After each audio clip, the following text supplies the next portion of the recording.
Hi guys, we're here today to teach you all about low light filmmaking and how to get the best looking footage with minimal light. We've come to Vienna here because there's some awesome Christmas markets and they offer so many cool shooting opportunities for low light environments because they run into the evening. Obviously it's the day right now, so we're just going to tell you a few sort of pointers at what we're going to get into in this video.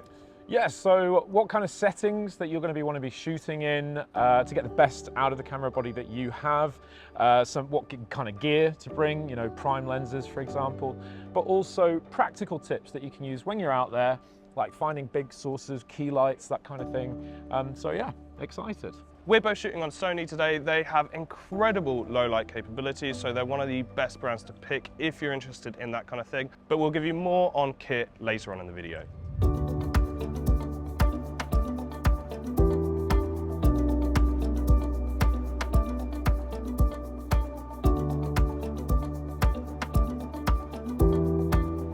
Just warms the heart, doesn't it? So I just want to clarify, we're talking about low light filmmaking, not no light filmmaking. So that means that we still need to utilize light in our image. If I point my camera at a totally dark space, I'm never going to be able to expose it properly. It's never going to not be incredibly noisy. So it's just not going to work. That means that I need to work with the lights around me. Use artificial lighting that's already there to enhance your images. Now you can use that in a variety of ways. Firstly, I could use it as a backlight. So for example, if there was some form of street lamp behind me, it would then silhouette me and create kind of a cool artistic look. Or I could use it as a fill light. So if there was a light sort of more over that direction, it would then be shining onto my face and lighting up half my face, which also kind of creates quite a cool look because then half my face is going to be lit up and half of it's dark. There's a nice contrast to the image there. When you get to a space, check it out, see what lights are there. Some of the lights are really cool. Some of them are going to have a cool neon hue to them. Some of them are going to be nice and soft. There's so many different types of lighting that you can use in low light, and they really shine in those environments.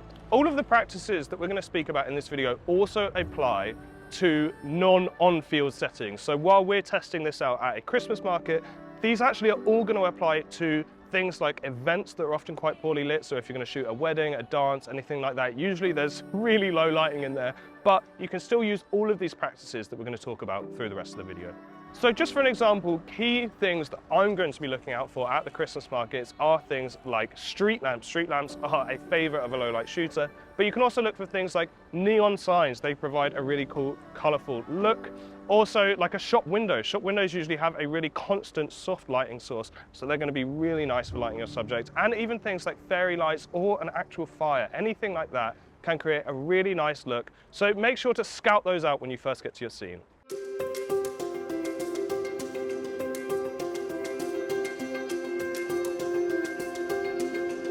So when it comes to the settings that you ought to use for low light shooting, I think arguably the most important thing to remember is your exposure triangle. The first thing we'll talk about is ISO. ISO level is what the camera is letting in through the sensor. Each camera is going to have, with its picture profiles, different base native ISO levels. For instance, with the Sony A7S III that I use typically, if you're shooting in S-Log3, which has loads of color information, during the day you just use 640. That's the level with the most color depth and lots of data, so you're going to get less grain and it's going to be much cleaner footage. So that's for daytime, and then the upper one, if you're shooting at nighttime, will be 12,800. And you'd be amazed at how that looks in such low light conditions. But much like other cameras, you're going to have different picture profiles, so you don't have to use S-Log3 to get all that information that you don't necessarily need in low light, because there isn't as much going on in the image, it's darker.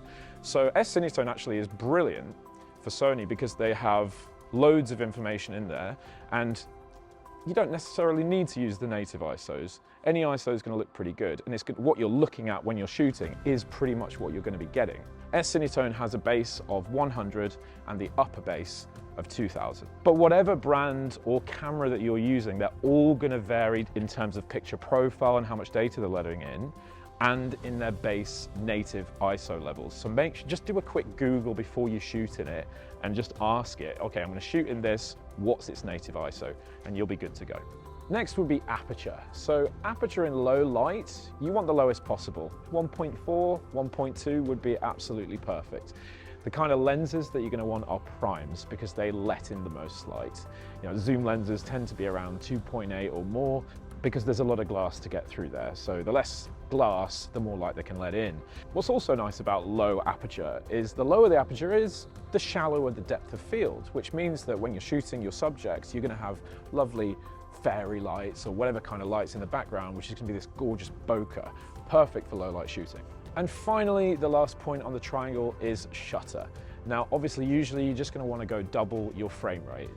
25 frames is really recommended. If you're going at 50 frames and putting your shutter all the way up to 100, there's way less light in your image. So 25 frames, 50 shutter should be absolutely fine. If you're in a real pinch and you desperately need light, you can lower the shutter, but I wouldn't recommend it because you're going to get kind of blurry footage. It's like a last resort situation, and to be honest, really you should be looking for places with light. If using all of these tools still isn't working for you, it's likely that you just do not have enough light available to you. So go somewhere where there is more light and you should be okay.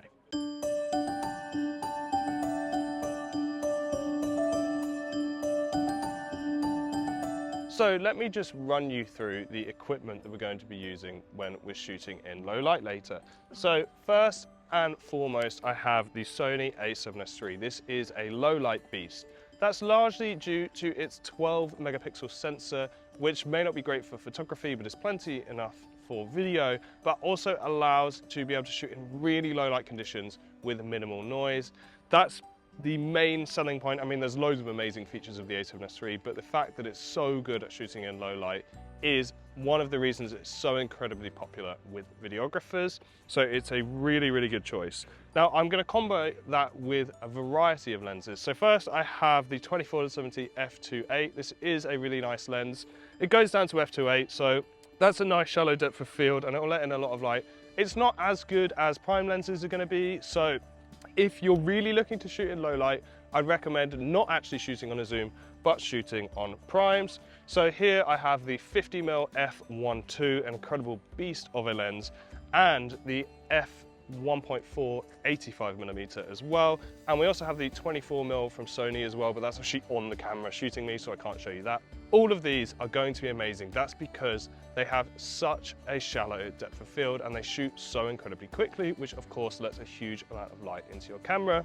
Other equipment I'm going to use is just more standard stuff. It's not really super low light related. I've got a tripod here. I've also got a gimbal in my backpack. Although, to be honest, we're anticipating the Christmas markets to be really busy. So I don't think we're actually going to be able to use a tripod or a gimbal, probably. We're mostly going to be able to shoot handheld. But because the Sony's got really nice IBIS, that's not going to be a massive issue. Other little bits is things like a rocket blower. It might seem simple, it might seem ridiculous, but one of the best things about shooting in low light is actually being able to shoot in the rain, because it increases the amount of reflections that are happening, which can then reflect the light, and that is so much more obvious when you're shooting in lower lit conditions. So if you're shooting in the rain, one of the best things to do is just be able to quickly just get that rain straight off your lens. One thing that I don't have with me today, but I would recommend looking into if you're really interested in getting deep into low light, is a mist filter, but a mist filter without an ND. So it's just a clear mist filter. It's not going to affect your exposure at all. But because low light utilizes lights in kind of an interesting way, and they're kind of really at the forefront of your image, having that mist filter that can sort of give a sort of more dreamy look to your images can create a really cool aesthetic. Now, you don't need the incredible f1.2 50mm like this, for example. This is a very expensive lens just because the optics are amazing and the autofocus is amazing. The autofocus is so good it will even work in these low lit conditions. But not everybody has the money for this, and we understand that. And actually, you can pick up something like a 50mm 1.8. It's not going to be as good optical quality, but you can get something like that on Wex used for literally like £200 to £400. So it's a much more reasonably priced lens, and Wex's used collection is extensive, so there's plenty of options for you there.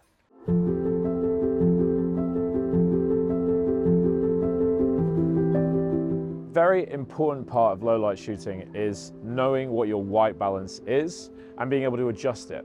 I would personally recommend just putting it on auto, because what you're going to have, as you can see behind me, there's all different types of colors and temperatures of light all the time that's going to change constantly. So if you put it on auto, it's probably going to do a really good job of adjusting, but just keep an eye on it. If you want to do it manually, that's great too.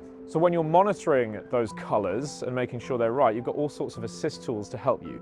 You've got your histogram, which is going to help you with exposure. It's just a little scale in the bottom corner that's going to help you figure out if something is blown out or underexposed. You have your zebras, which will show you a black and white pattern wherever something is a little bit overexposed. So you'll be able to bring down your exposure to accommodate for that. You've got peaking, which will show you an outline of whatever is bang in focus. So if something is out of focus, you won't see that different color. You can have it in a bunch of different colors, whatever you feel is right. And then gamma assist. This is arguably the most important, because if you're shooting in a log profile, you can put this on top. It's like a temporary LUT. So you're seeing the image as it'll kind of look in post once you've color graded the image. So that will help you to expose and to get your colors and white balance just right.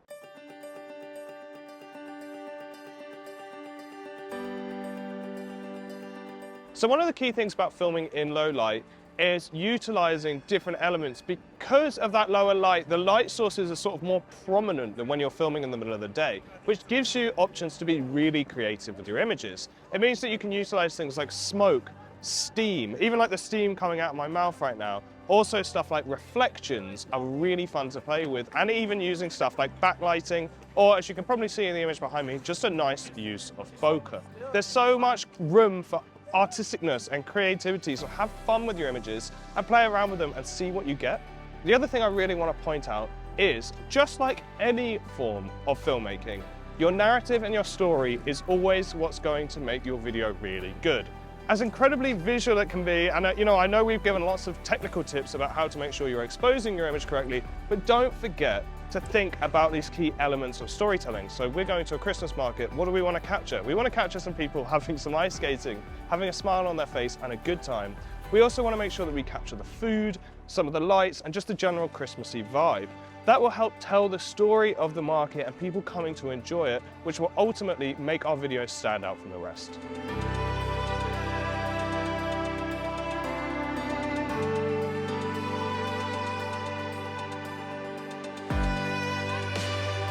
So this is what we're talking about when we talk about key lights. I am so well lit from this Ferris wheel. There's also a couple of lights here, and it's very easy to find. Just, do a quick scan, see the place that's well lit and go stand right by it, and I'm perfectly lit.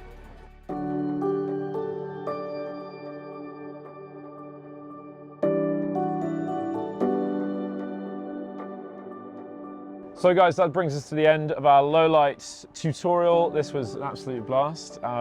This place is great. My actual highlight has been the flying heart, giving life to the tree of hearts. I really recommend these markets. But let's tell you the top 3 tips of low light filmmaking.